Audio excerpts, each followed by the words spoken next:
Life brings us face to face with the undeniable truth that people come and go. We bond with others, build connections, and often anchor our emotions to those relationships. Yet, what happens when those bonds break? How do you handle the emotional weight when someone no longer occupies the same space in your life? Or when you realize they've never shared the same emotional investment? You might ask, how do I stop caring? Or, can I truly detach emotionally without losing a piece of myself? This is where Stoicism, particularly the wisdom of Marcus Aurelius, offers us a path. The Stoics were masters at understanding human emotions, not by avoiding them, but by learning how to balance their grip on our lives. Emotional detachment isn't about becoming cold or indifferent. It's about regaining the power to act with clarity and inner peace. In this article, I'll guide you through 5 timeless Stoic rules on how to emotionally detach from someone using Marcus Aurelius's wisdom as our beacon. This isn't just about theory, it's practical advice meant to reshape the way you engage with yourself and others. 1. Understand the impermanence of life.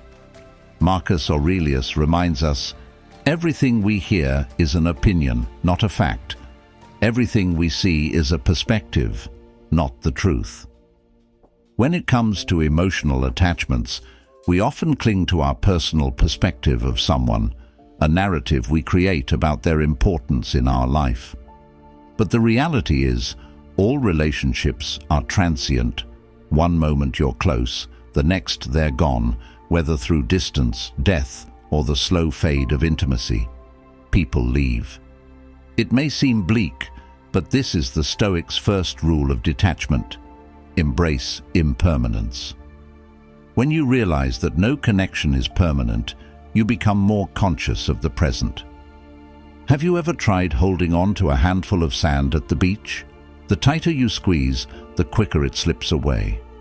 This is a natural law of life. The more we try to possess something or someone, the faster they fade. In my own experience, I had a friendship that spanned over 10 years. We shared everything, dreams, fears, late-night conversations. Yet, over time, things changed. As much as I resisted, the distance between us grew. The emotional investment I had made felt like a chain holding me to someone who no longer reciprocated the same connection. It wasn't until I accepted that the friendship had run its course that I could finally release that emotional weight. Marcus Aurelius would have advised the same. Accept that things will end, and you will suffer less when they do. 2. Master your emotions through rational thought. There's a tendency to believe that emotions control us. You feel pain, sadness, and anger. Those reactions come naturally when you're emotionally attached to someone. But here's the hard truth. Emotions are not reality.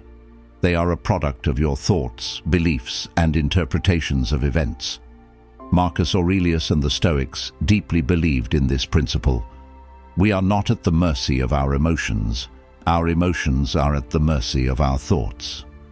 Marcus Aurelius taught us that the mind holds the power over how we respond to the world. You have power over your mind, not outside events. Realize this, and you will find strength, he wrote. Emotional detachment starts with realizing that your mind can govern your emotional state.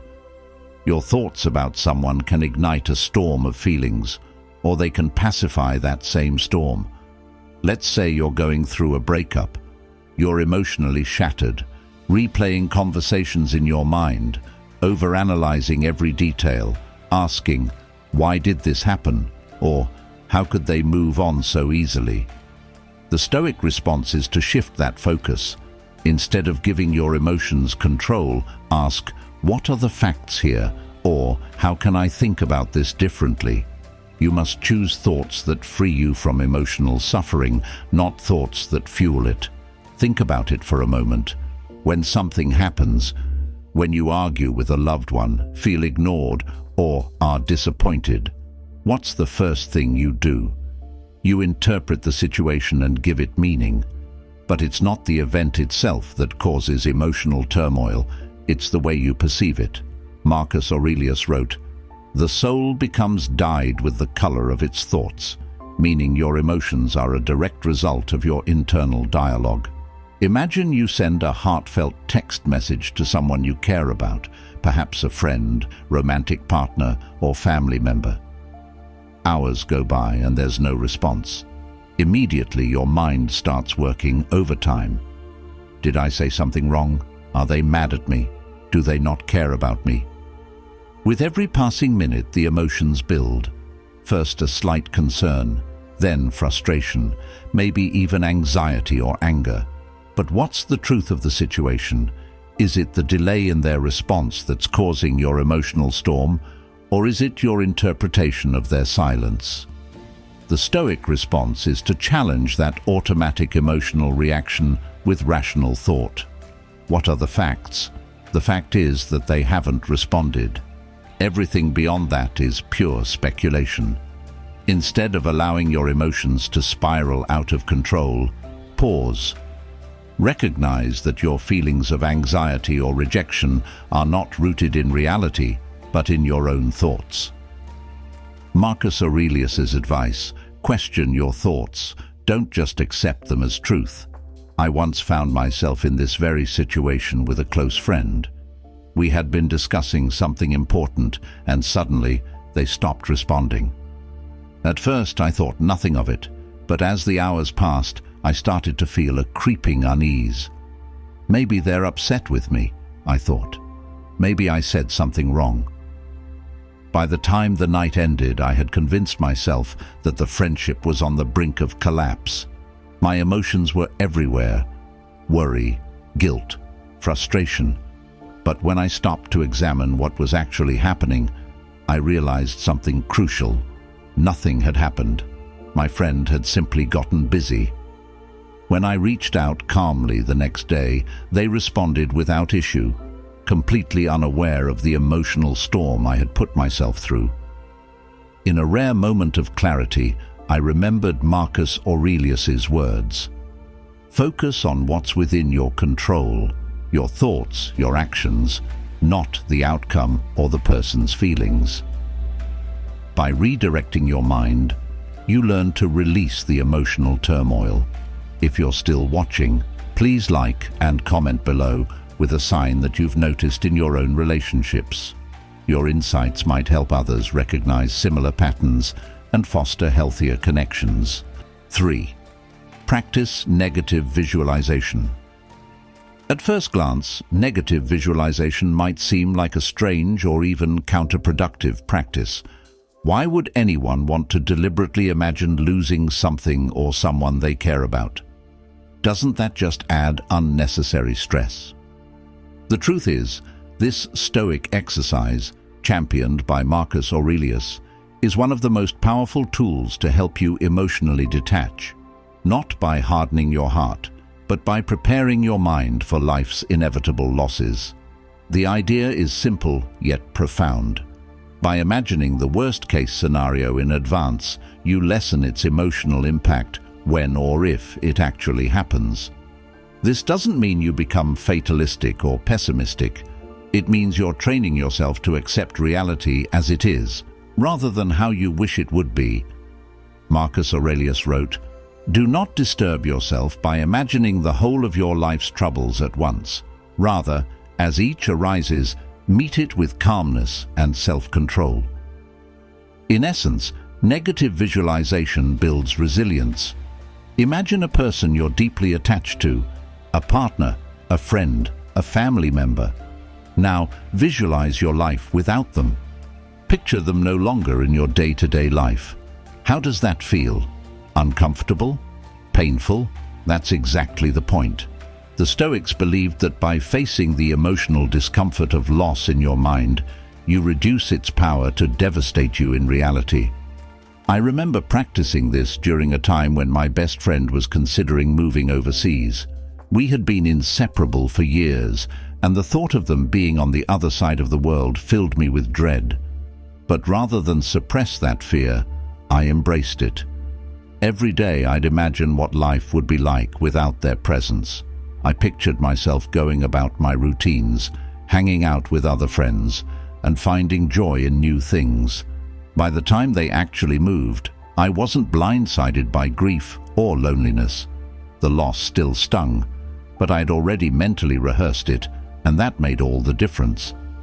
Another aspect of negative visualization is recognizing that loss is a natural part of life.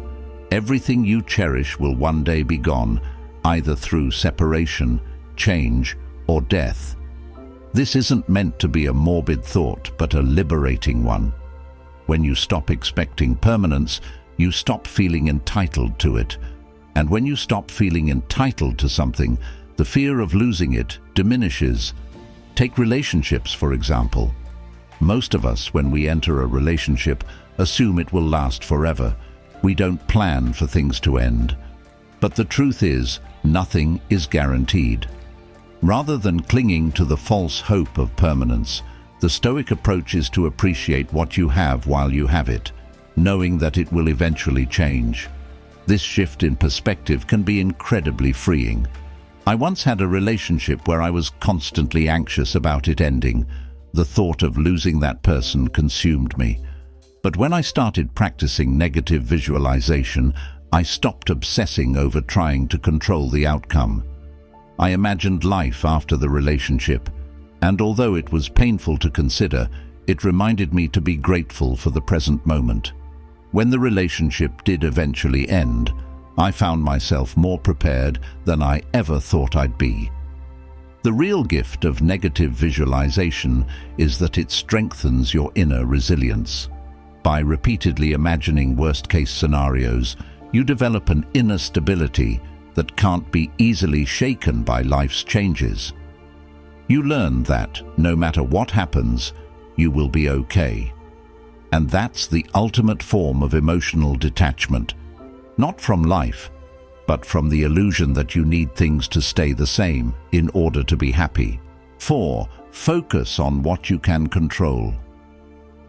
One of the core teachings of Stoicism, and one of the most empowering realizations you can embrace, is that there are things within your control and there are things outside of your control. When it comes to emotionally detaching from someone, this distinction becomes absolutely crucial. Why? Because so much of the pain we feel in relationships stems from our desire to control things that we simply can't. Marcus Aurelius, in his Meditations, repeatedly emphasizes the need to focus only on what is within our control, our thoughts, actions, and responses. Everything else, other people's behavior, the outcomes of situations, the passing of time, is outside of our control. The more you try to control what's outside your influence, the more you will suffer. Emotional detachment, then, is not about coldly distancing yourself from others, but rather about letting go of your attachment to outcomes you cannot dictate. When you're deeply attached to someone, whether it's a romantic partner, friend, or family member, it's natural to want to influence how they feel about you. You want them to care about you in the same way you care about them. But the harsh truth is that you can't control their emotions. You can't make someone love you, appreciate you, or treat you the way you deserve. The only thing you can control is how you respond to their actions. Take a moment to reflect on a time when you tried to influence someone's feelings or behavior. Maybe you bent over backward to win someone's affection, or you exhausted yourself trying to prove your worth to a friend who never seemed to truly value you. How did that feel? Likely, it left you feeling frustrated, anxious, and powerless because you were chasing something beyond your control. In my own experience, I was once in a relationship where I felt like I was constantly trying to keep things together. No matter how much effort I put into planning dates, sending thoughtful messages, or being emotionally available, it felt like I was always one step behind. They would pull away, and I would try harder. It was a cycle of endless anxiety because I was trying to control how they felt about me. When I finally started embracing the Stoic principle of focusing only on what I could control, my own actions and self-worth, I began to let go of the anxiety. I realized I couldn't make them love me more or treat me better. All I could control was my response, and in that moment, I chose to detach. The relief that came from letting go of that emotional burden was immense. One of the most liberating things you can do for yourself is to embrace emotional autonomy. The idea that your happiness, peace, and emotional stability are not dependent on someone else's behavior or feelings. When you place your emotional well-being in someone else's hands, you give away your power. You become a prisoner to their actions, moods, and decisions. Imagine you're in a friendship where you constantly feel sidelined. Your friend doesn't make time for you like they used to, and you feel neglected. Naturally, this hurts, and you might find yourself ruminating on what you did wrong or why they've pulled away. But here's the key. Their behavior is outside your control. The only thing within your power is how you choose to respond. Do you want to spend your energy chasing after someone who doesn't value you, or focus on nurturing the relationships and activities that bring you joy and fulfillment?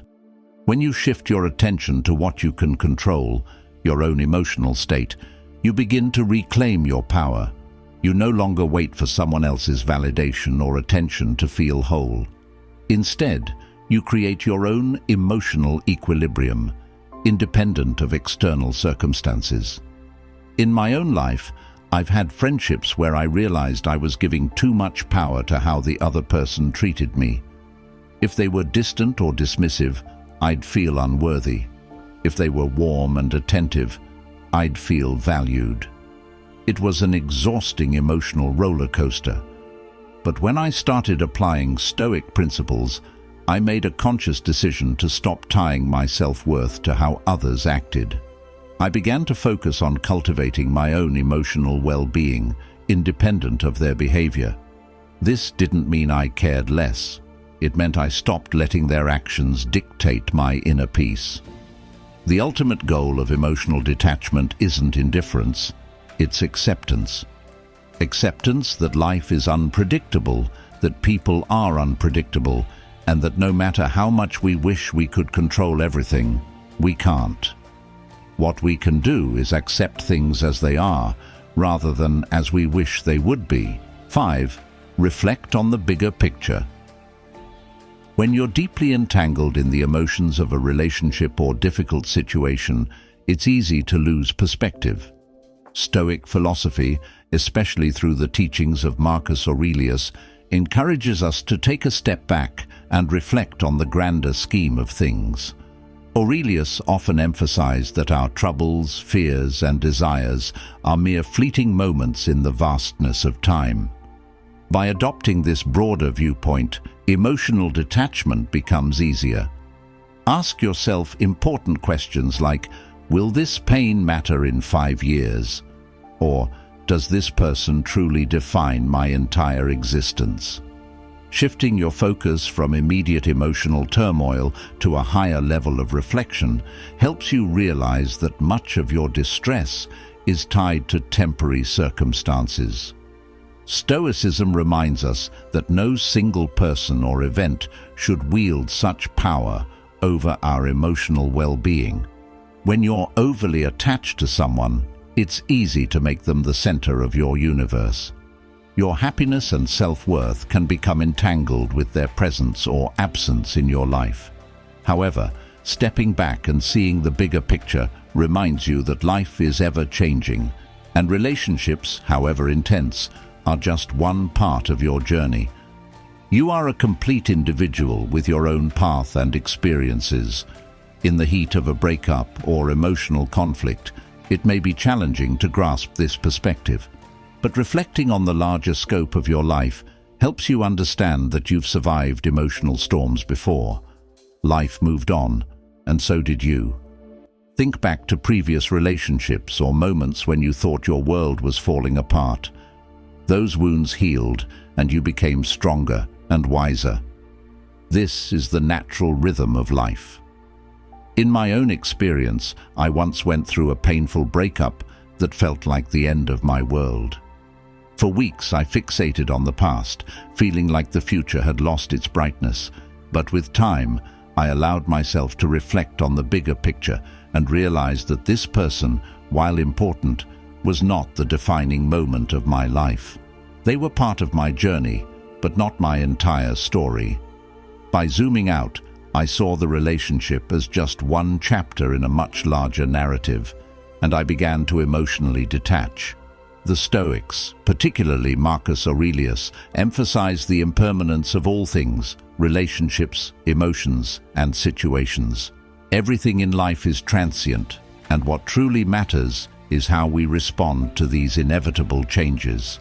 By reflecting on the bigger picture, you cultivate a sense of inner peace, knowing that life will continue to flow regardless of your temporary attachments. This broader perspective allows you to emotionally detach, not because you stop caring, but because you understand that clinging too tightly to fleeting things only leads to unnecessary suffering. Emotional detachment is not about apathy. It's about understanding that life is much larger than any single person, relationship, or moment of pain. By seeing your life as a vast, interconnected web of experiences, you free yourself from the tunnel vision that emotional attachment can create. Ultimately, emotional detachment is not about shutting down your emotions or closing yourself off from the world. It's about building resilience and gaining control over how you respond to life's inevitable changes. The Stoic path offers not a quick fix, but a way to inner peace.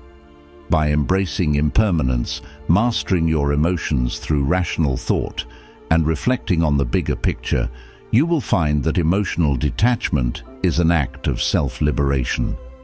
So the next time you feel yourself gripping too tightly to someone or something, ask yourself, do I control my emotions, or do they control me? Emotional freedom awaits those who dare to let go.